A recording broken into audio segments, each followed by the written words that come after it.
qorumsaaf yeroo dheeraaf dubbistee qorumsarra yommuu hojjetti wanti ati dubbistee dhaqxee hundi si jalaa badee mudannoo akkanas mudatee beekaa? Yoo akkas ta'e malli nama sitti himuuf jiru kuni furmaata siif ta'a. Dubbisuu qofa osoo hin taane akka ati osoo xiyyeeffannoon kee hin hatamin waan dubbistee hunda yaadachuu dandeechu kan si dandeechisu si qooduudhaaf ana jira.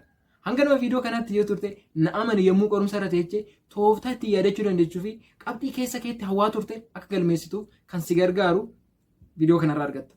Haayiskuulii dhaqabee haga piriippii haga yuunivarsiitii hunduma isaanii yeroo bakka hundumattuu maloota nani qabxii gaarii ittiin fidaa ture viidiyoo kanarraa argatta. Akkamitti waan dubbistee hunda yaadachuu dandeecha? Qorumsa darbuudhaafis haa ta'u beekumsa argachuuf dhuguma waan dubbisnee hunda yaadachuu qabnaayi? Deebiin isaa miti kan jedhudha. Yommuu dubbisnu kallattumaan shamaddaduu fi piroobileem soolvingiidhaaf kan nu gargaaru mala lamatu jira. Qabxiileen firii gaarii akka galmeessinuuf nu gargaaran beekumsa bal'aa argachuu keessatti nu gargaaran kan armaan gadii kana amma isiniif qooduudhaaf jira. Tokkoffaan xiyyeeffannoodha.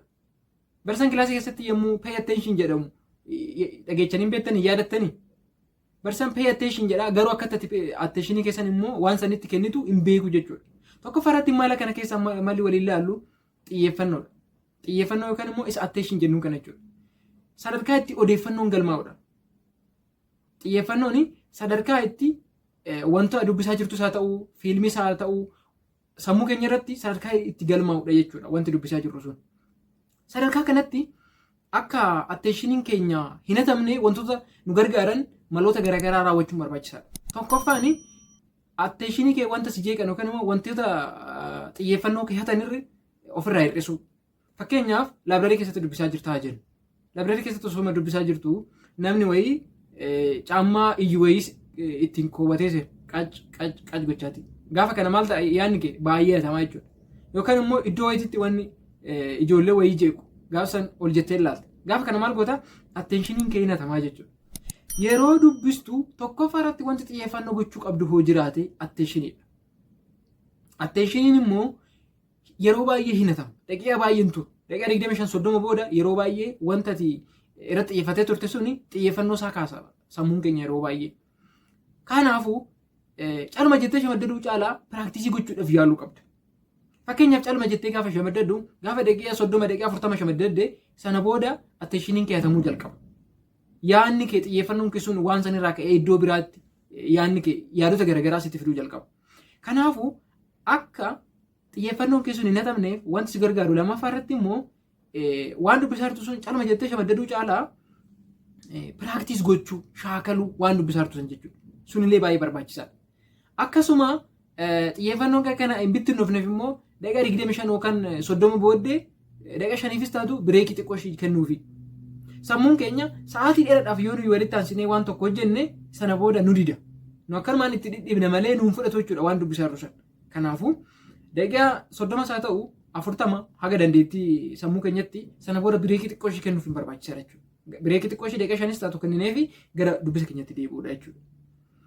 Lammaffaa irratti immoo waan dubbiste dubbisuu qofti gahaa hin qabu.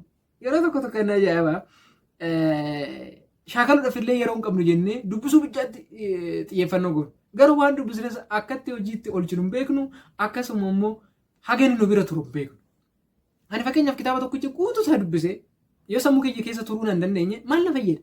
Kanaafuu pooyintiin lammaffaan nu ilaallu tursiisuu yookaan immoo isa retention jennu sun jechuudha.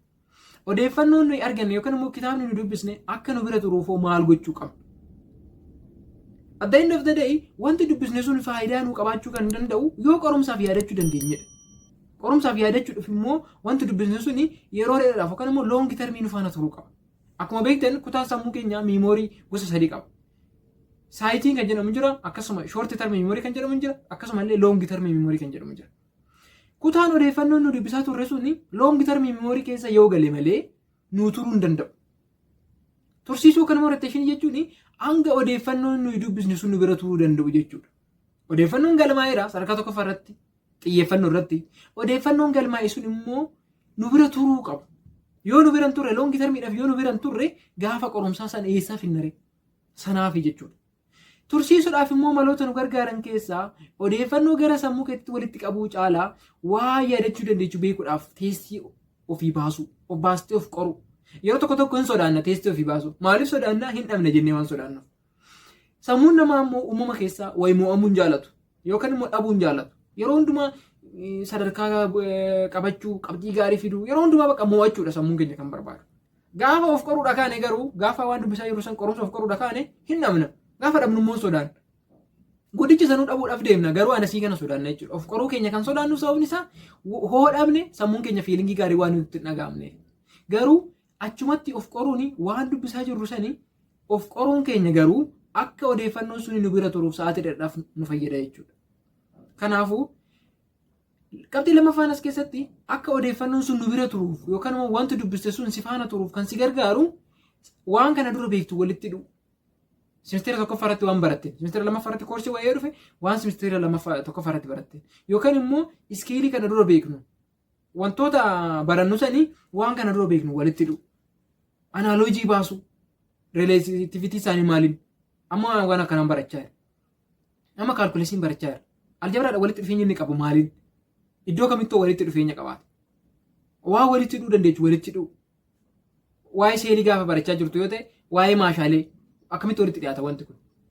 Simisteera tokkoffaa irratti wanti baradhe waa'ee biqilootaa barattee dhaatte waa'ee bineeldotaa eessatti walitti dhiyaata eessatti garaagarummaa godhata anaaloojii baasu. Waan kana dura beektuu fi beekumsaati kana dura qabduun walitti hidhuu.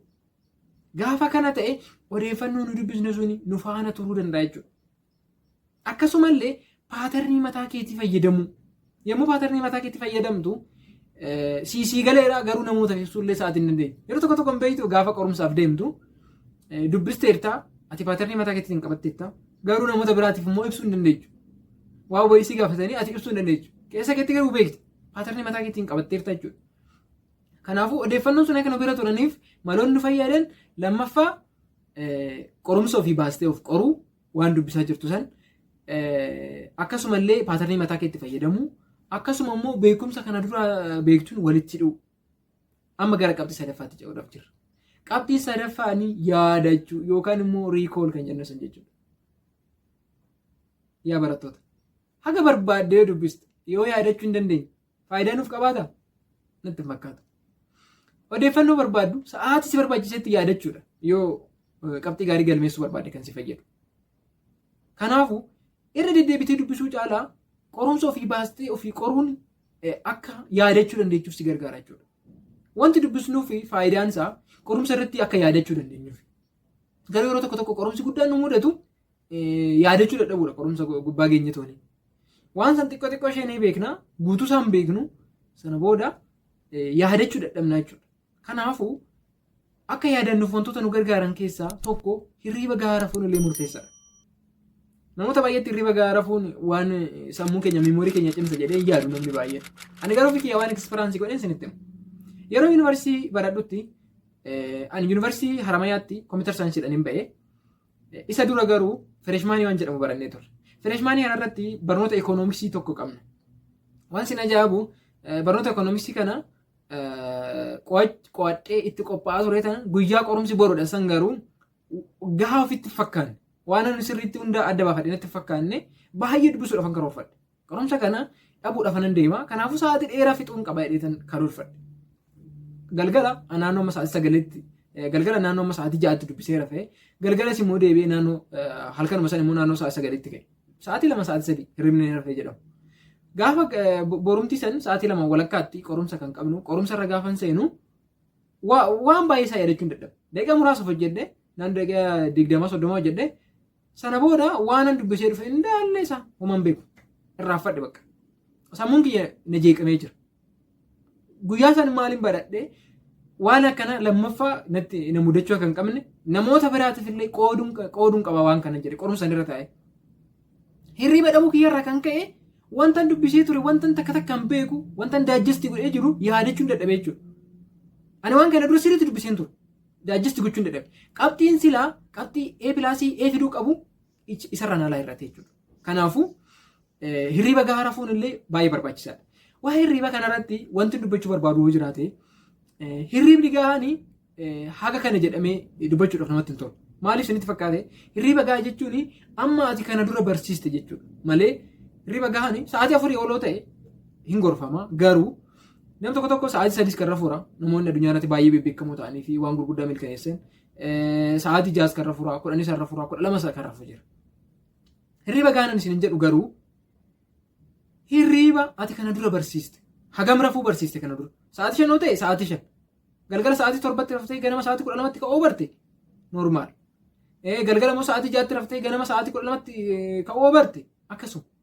Sa'aatii 4tti raftee immoo ganama sa'aatii 1tti ka'uu barte akkasuma. Waan kana dura barsiiste san hordofuu jechuudha malee hirribni nama hundaaf wal qixa miti. Sa'aatii 6 rafii sa'aatii 10 rafii jedhamee nama hin gorfamu. Sababni isaa sammuun namaa akkatti hojjetu hundumtuu garagara. Waan barsiiste immoo qabda. Sammuun keenya yeroo baay'ee kan inni itti fayyadamee hojjetu waan kana dura proogiraam goone san. Akkatti ati kana dura proogiraam goote suni sammuu keessi to'ataa jechuudha. Kanaafuu hirriba gahaa kan jedhamu haga ati barsiiste san jechuudha. Yeroo tokko gaafiin kanarratti yeroo baay'een ka'a. Hirriba jechuun waan hojjechaa turte sanirraa adda qooddee waan biraatti waan dalagaa sitti fakkaanetti entertainmentiis ta'uu danda'a, boqonnaas ta'uu danda'a, waan hojjechaa jirtu san adda kutuu jechuun matumti isaayyuu hirriba. Hirriba jechuun waan biraa miti. Dadhabbii ati sitti dhagaamaa jiru jechuudha. Yeroo tokko iddoo barumsaa ta'ee hirribni sin qabu raftu. Yeroo tokko qorumsa irra taa'anii yookaan immoo iddoo hojiillee ta'anii hirribni yeroo nama qabu mul'atu. Dadhabbii ati ekspiraansii gochaa jirtu sani malee qaamni kee hirriba barbaadeeti miti. Qaamni kee boqonnaa si barbaachiseera. Restii godhii sin jechaa jira gaafa hirribni sitti dhufu. Restii godhii waan hojjechaa jirtu kana adda kuchiitan yeroo muraasamee waan biraa raawwadhu. Dadhabdee hirtaa sin jechaa jira jechuudha. Malee kallattumaan dadhabbii hirriba walitti qabuun barbaachisaa miti jechuudha. Viidiyoo kanaa gammaatti ilaalaa jirtu. Garuu sabiskiraabiin godhe. Gadi bu'isanii sabiskiraabii laayikii illee tuqe. Hiriyoota keessan biraa akka ga'uuf immoo sheerii fi koomentii gochuudhaan viidiyoon kun namoota baay'ee bira ga'ee tooni akka itti fayyadaman akka ga'ee keessan baattan siniin jedha. Qorumsarra geechanii akka informationiin jalaan banne waan gochuu qabdan kan wal ilaalaa jirrudha. Gara qabxii itti nutti hin darbu. Qorumsa hojjechuuf waan kitaabarra jiru hunda yaadachuun hin barbaachisu. Dhugumas immoo waan kitaabarra jiru hunda yaadachuu osoo dandeecheeyyuu qorumsa hojjetta akkasii miti. Asirratti barattoota gosa lamatu jira. Waan dubbisan hunda kallattumaan shamaddadanii kan qabatanii fi akkasuma immoo waan dubbisan hunda yaadatanii garuu yaadarimeedhaan kan qabatan immoo hin jira. Yaadarimee jechuun isa konseptiidhaan qabatamu san jechuudha. Barattoota gosa lamatu jira mana barumsaa keessa. Yaadarimeedhaan kan qabatan hin jira akkasuma immoo kallattiidhaan kan shamaddadan hin jira. Kallattiidhaan kan shamaddadeessuun rakkoo isaanii yeroo qorumsi sun kallattii irraa gore yeroo qorumsi sun xiqqoo ishee ulfaatee riiziniingiidhaa fi piroobilam solvingii dabalatee dhufe barataan sun danda'ee hin deebisu qorumsa sana. Inni kan shamaddadee dhaqee guutuusaa akkasumatti kitaabarra waan jiru sun akkasumatti kaasee dhaqe. Qorumsi dhufu sun riiziniingii qabaatee barnoota haay leevelii qabaatee innaani hin galuuf jechuudha. Qorumsa hin deebisu hin dhabu. Yeroo tokko sadarkaa gadaanatti wanti sun baay'ee fayyada. Barattoota tokko kan beektan sadarkaa gadaanatti qabxii gurguddaa fidee gaafa mooraa seene sirma kan shooqu kan hojjechuu dadhabu. Sababni isaa barnoota gadaanatti qorumsi yeroo baay'ee kallattiidhaan dhufu. Baay'ee alkallattiidhaan dhufu. Riiziniingii baay'een qabaatu, piroobilam solvingii baay'een qabaatu. Gaafa kana akkasuma gugguutee ba'a jechuudha. Garuu gaafa immoo gibbii yookaan immoo mooraa seenu barnoonni iddoon itti kallattumaan dhufus jira. Giddoon itti immoo baay'ee piroobilam solvingii riiziniingii barbaadu jira. Gaafa sanii namni sun riizin godhee waan jiru san waan dubbisan irraa akkatti appilaayi godhu yoo hin beekne faayidaan qabaatu jechuudha. Namni foormulaa bichaa qabatee foormulaan sun yoo alkallattiidhaan dhufe akkatti appilaayi godhu yoo hin beekne qorumsa dhabuudhaaf jira jechuudha. Barumsi barataan lammaffaan immoo asitti kan nu ilaallu waan dubbise hunda yaadatu garuu yaadarimee isaatiin immoo qabatee jira. Rakkoon kanaa immoo waan qorumsa xixiqqoo salphaadhaan dhufte hin dhaban namni akkana. Waan akkana yaadatanii beektanii yaadarimeedhaan qabatanii yookaan immoo konseptii qabatanii seentanii qorumsa salphaa kitaaba irraa akkasumatti galabatamtee dhufte yeroo dhabde. Namoonni akkanaan jira. Mooraa keessatti akkasumallee barattoota haayiskuuliidhaa qabee aga biriippitti hin mudata waan ta'eef wanta akkanaa argine hin beekne. Waan gurguddaa osoo deebisan wanta xixiqqoo dhabuu jechuudha. Qabiyyeen barnootaa hundi walqixaa miti. Kanaafuu iddoo hundumattuu xiyyeeffannoo walqixan kennamuu jettee hin dandeechu. Barataan waan hunda qabachuudhaaf yaalu barataan waan hunda shamaddaduudhaaf yaalu garuu hunduma isaa argatu qabachuudhaaf yaalu. Sun dogongora guddaadha. Qabiyyeen barnootaa hundi walqixa miti. Iddoo qorumsi itti xiyyeeffatee dhufuu fi baay'ee immoo keessaan dhufneetu jira. Saabjektii keessa. Qabiyyeen tokko qorumsa baay'eetu achi keessaa ba'a. Qabiyyee tokko immoo irruma irra baasanii baay'ees immoo achi keessaa kan hin dhufne jira. Kanaafuu qabiyyee hunda qabachuudhaaf yaaluun of dubbisuudha malee faayidaa nuuf hin qabaatu. Waan hunda qabachuuf yaaluu caalaa kan qabanne akkamitti itti fayyadamuu akka dandeenya. Riil worrii keessatti immoo seenaariyoo nu dhufu keessatti akkamitti beekumsa san appilaayi gochuu akka dandeenyu beekutu barbaachisaadha jechuudha. Barattoota mooraa yoo taatan kan dhaggeeffachaa jirtanii dipaartimentii baratan irratti hundaa'ee akkaataan qo'annaa gargar ta'uu danda'a. Fakkeenyaaf dipaartimentiin tokko proosijiraal larningii kan hordofan hin jiru. Kanneen akka ani fakkeenyaaf kompiitar saayinsiidhaan hin bahe waan ta'eef barnoonni keenya baay'eesaa proosijiraal larningiidha kan inni qabatu.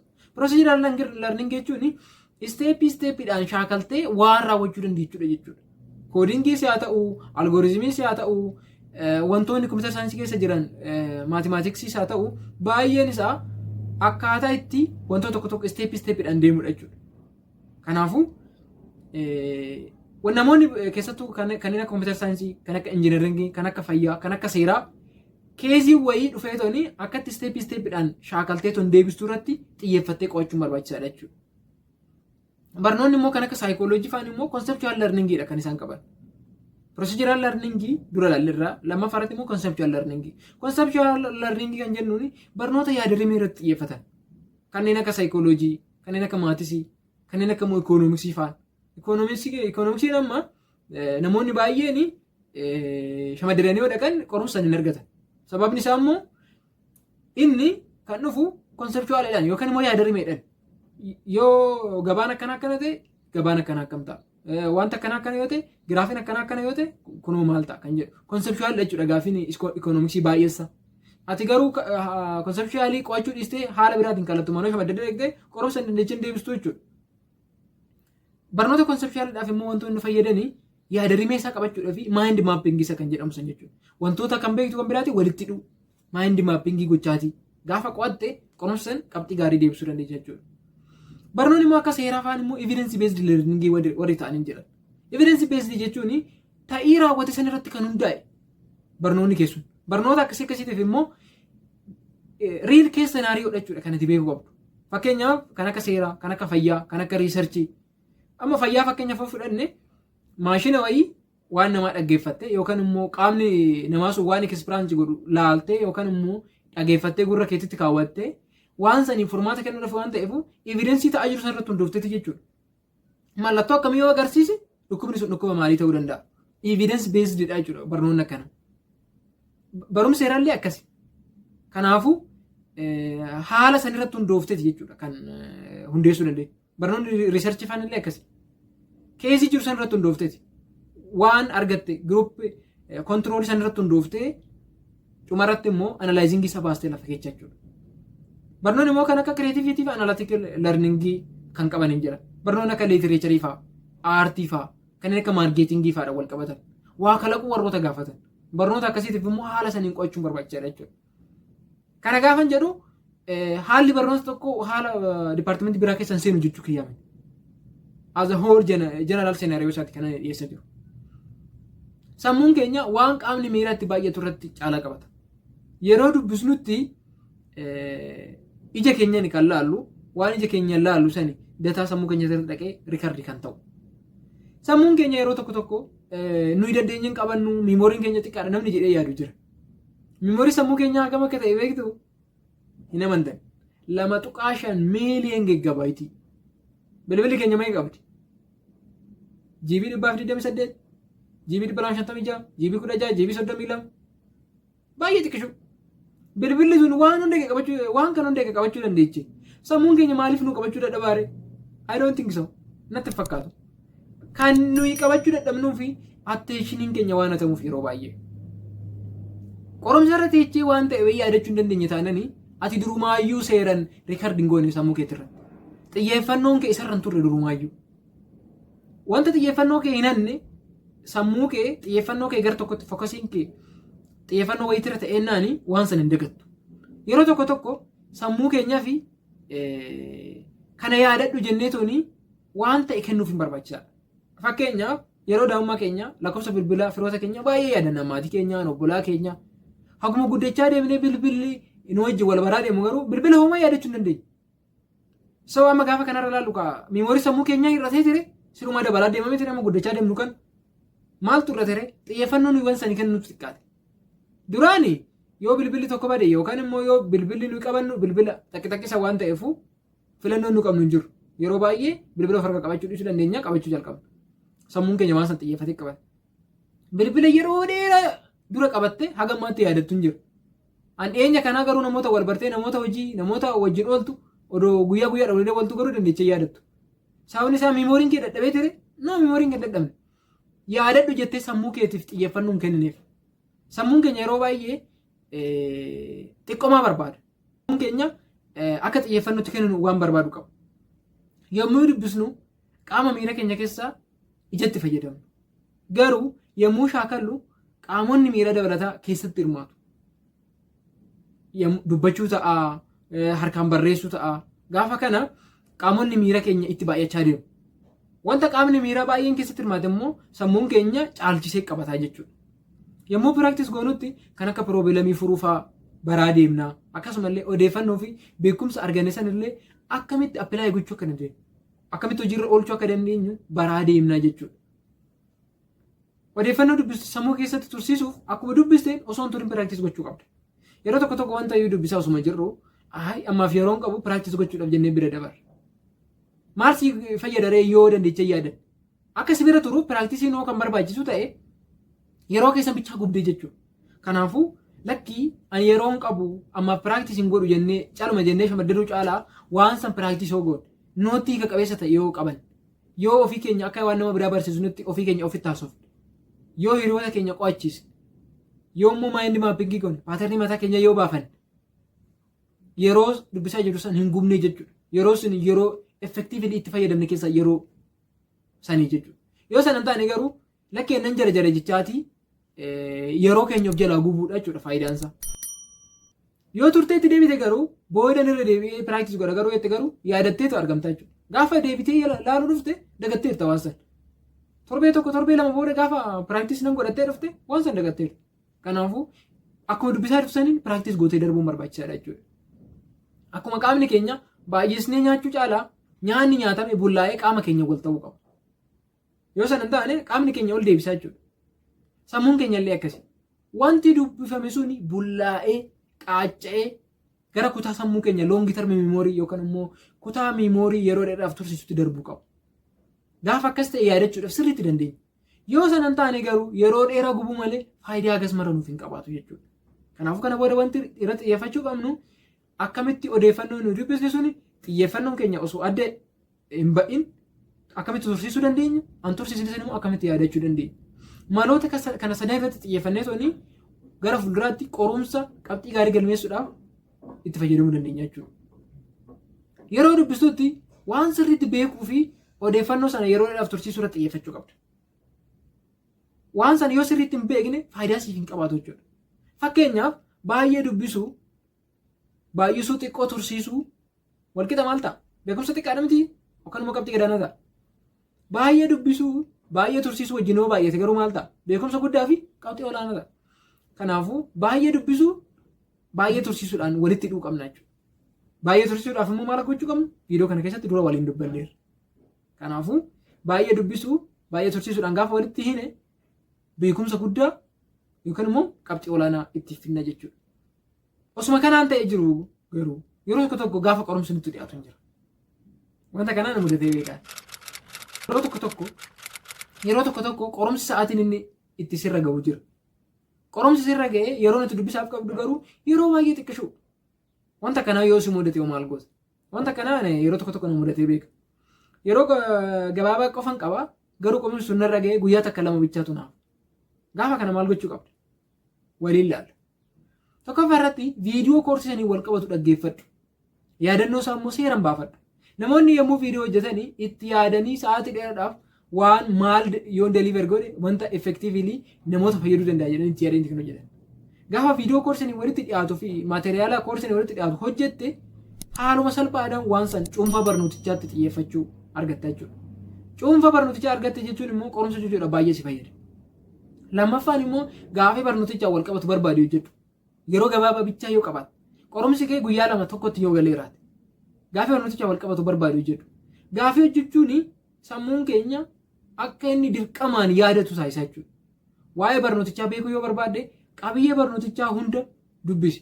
Garuu qorumsa baruu qofa yoo barbaadde, qorumsa hojjechuu qofa yoo barbaadde immoo kaayyoon kee waa'ee qorumsa sana hojjechuu ta'a. Barumsicha garuu baruu barbaadde taanaan sa'aatii dheeraa gaafa qabaattetti sirriitti dubbisuun fedha keetiin.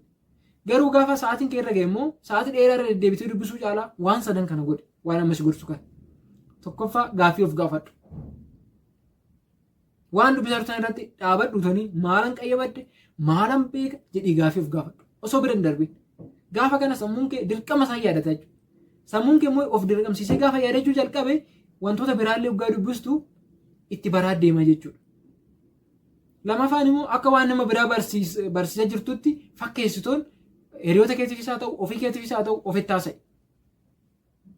Akka waan nama barsiisaa biraa jirtutti fakkeessuu jechuudha. Tokko fardi maalis hin jedhee gaaffii of gaafachuu yeroo gabaabaa qofa yoo qabaatte. Lammaffaa immoo akka nama biraa barsiisaa jirtutti fakkeessuu. Sadaffaa irratti qabiyyee dadhabina qabdu irratti hojjedhuuti hadda baafadhu. Yeroo tokko tokko osuma koo iddoo saabjektii wayii iddoo wayii dubbisuu barbaannu amma osuma jennu qorumsa seenne qorumsa irratti waan finnu dhabdu. Yeroo tokko bakka sirriitti hin dubbisne qorumsi sirriitti dhufu. Ana yeroo baay'ee na mudatee beeku. Iddoo tana xiqqoo sirriitti hin hubanne sirriitti dubbisuun qaba gaafa ati jettee yaaddu osuma har'a boreettuu yeroo dhabdee biizii taatee maal taatee gaafa qorumsa seentu iddoo sanii qorumsi dhufa yeroo baay'ee. Kanaafuu iddoo dadhabina qabdu irratti iddoo sirriitti faara hin hubanne irratti adda baasitoonii sirriitti dubbisi. Seenaa waa'ee waan na mudateeti jira. Idduma hojii keenyatti sartifikeetii wayii nuu bitamee qorumsi irra ga'e. Qorumsi kun iskeejuul ta'a. Iskeejuuliin kiyya imeeliin na ergameera. Ani lakkaa dagadheera imeelii kiyya nagar. Imeelii kiyya gaafan argu guyyaa muraasa qofatu naaf. Maal gochuu qabare? Wantoota amma isiniin jedhe kanarratti hin xiyyeeffadhe. Gaaffii of gaafachaati. Akka waan nama barsiisaa jirutti of fakkeessati. Akkasuma immoo iddoo nanii hanqina qabu irratti faaran irra deddeebi'ee ilaalati. Sa'aatii naaf tasanitti qorumsoota garaagaraa hojjechuudhaan hin dabarsee jechuudha. Barnoota san dura daddafee tokko waliin ga'ee sana booda qorumsaa fi iddoo dadhabina qabu irratti irra kaadhee ilaalaa ture jechuudha. Qorumsa kana gaafan seenu galanni irra biyyaa ga'u darbuu hin danda'e jechuudha. Kanaafuu sa'aatii gabaabduu gaafa qabnutti maloota nama isiniin jedhe maloota sadan kanatti xiyyeeffachuu barbaachisaadha jechuudha. Parkinson Law of Time Management kan jedhamu hin jira.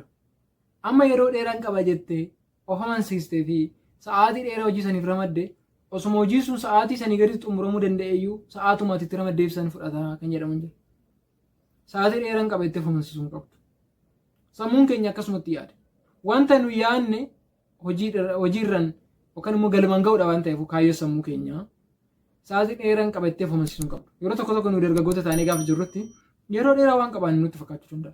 Qorumsa tokkoof guyyaa shanan qabattee guyyaa shanuu ramaddee fi guyyaa sadii ramaddeef sa'aatii sun walqixuma ta'a. Sababni isaa immoo sammuun keenya waanuma jiru san gargar qoqqooda jechuudha. Kanaafuu san beekuun barbaachisaadha. Lammaffaa irratti akka salphaatti waan san yaadachuu dandeechuu fi yaada rimee isaati irratti xiyyeeffachuun barbaachisaadha. Waan hunduma sammuutti qabachuudhaaf yaaduudhaaf dhama'uu caalaa yaada rimee isaa qabachuun barbaachisaadha.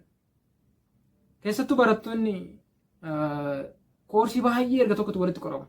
Barattoota yuunivarsiitii qorumsa dhumaa yookaan egziitii qoraman ta'uu danda'a. Akkasumallee barattoota immoo maatirikii yookaan ministirii maal qoramanii fi kallattumaan shamadaduu caalaa yaada rimeetu isaan irra fayyada. Sababni isaa immoo koorsii baay'ee qo'atta waan ta'eef chaaptarii baay'ee qo'atta waan ta'eef kallattiidhaan qabattee hin dandeechu.